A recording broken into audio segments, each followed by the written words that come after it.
अजय कुमार। अजय कुमार जी, आप यहाँ पर जो है कितने दिनों से यहाँ पे कैंप कब से लगाते हैं आप? ये मैं कम से कम नहीं तो 55-56 साल हो गए हैं मुझे यहाँ आते हुए।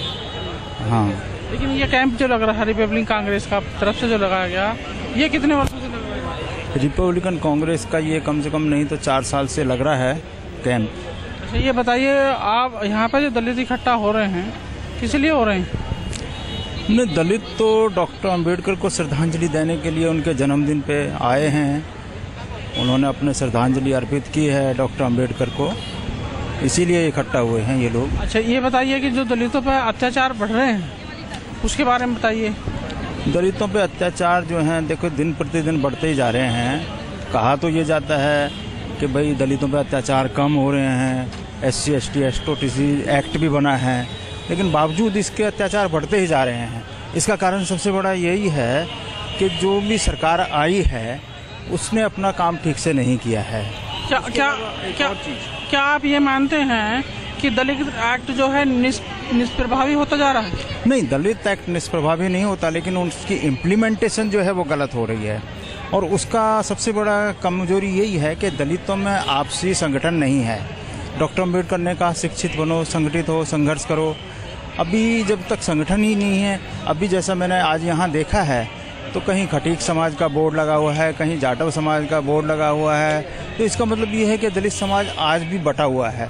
जबकि डॉक्टर अंबेडकर का सपना एक था कि एक झंडे के नीचे सारा दलित समाज आ जाए, तो वो शिक्षित बन जाए, संगठित हो जाए और फिर संघर्ष करे, लेकिन ऐसा हुआ नहीं। तो मुझे ये लगता है कि अभी डॉक्टर अंबेडकर का सपना अधूरा ही रह गया है।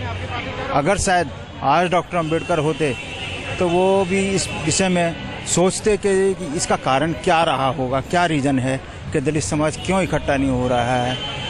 तो इसी वजह से ये सारे अत्याचार बढ़ते जा रहे हैं। जिस दिन दलित समाज इकट्ठा हो जाएगा, एकत्रित हो जाएगा, एक झंडे के नीचे आ जाएगा, मेरा ये मानना है कि दलित समाज पे होने वाले अत्याचारों के खिलाफ दलित समाज खुद एकजुट होकर संघर्ष करेगा। आज जाटव समाज पिटता है तो वाल्मीकि समाज देखता है, वाल्मीकि समाज पिटता है तो जाटव और खटीक समाज देखता है, और दूसरा समाज देखता रहता है तमाशा। लेकिन जब समाज एक होगा, इकट्ठा होगा, तो ये अत्याचार खत्म होंगे। अच्छा, ये बताइए, जो रामपुर में आजम खां के जो विधानसभा क्षेत्र है, वहाँ पर जो है दलितों को 80 वाल्मीकि हैं जो अपना धर्म परिवर्तन करने पर तुले हुए हैं, वो ऐसा क्यों कर रहे हैं? क्या वो सही कर रहे हैं?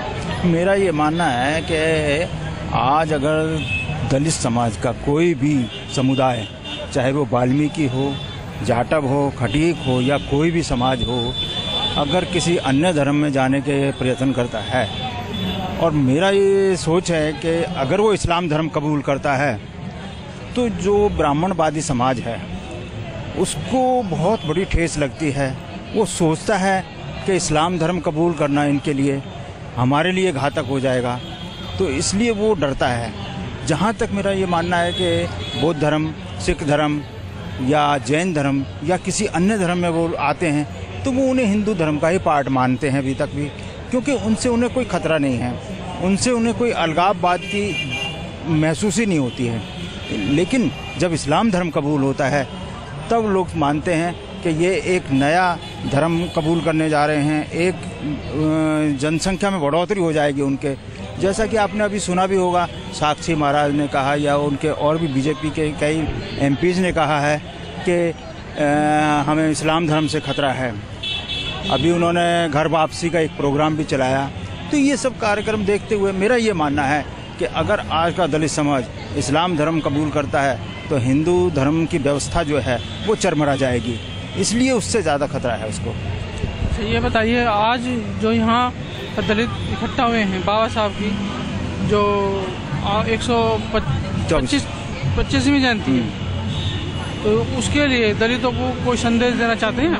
हाँ, दलितों को मैं ये संदेश देना चाहता हूँ कि यदि बाबा साहब का वास्तव में सपना साकार करना है और बाबा साहब को सच्ची श्रद्धांजलि देनी है, तो सभी दलित समुदाय को आपसी भेदभाव को, मनभेद को, मतभेद को ख़त्म करके आपस में रोटी बेटी का व्यवहार करना चाहिए और एक झंडे के नीचे डॉक्टर अंबेडकर के सपने को साकार करने के लिए आना चाहिए। तभी संभव है कि हम वास्तव में बाबा साहब डॉक्टर अंबेडकर को श्रद्धांजलि अर्पित कर रहे हैं। अन्यथा ये सब दिखावा रह जाएगा, एक दिन का हमारा खेल खिलौना सा रह जाएगा। तो ये सब मेरे राय में तो यही है कि डॉक्टर अम्बेडकर को अगर सच्ची श्रद्धांजलि देनी है तो हमें एकजुट होकर एक झंडे के नीचे आना ही पड़ेगा। जी, ये थे अजय कुमार जी जो बता रहे थे अभी कि बाबा साहब की नीतियों का अनुपालन दलितों को एकजुट होकर करना चाहिए। कैमरामैन अजीत कुमार के साथ सतबीर सिंह, नवभारत समाचार, दिल्ली।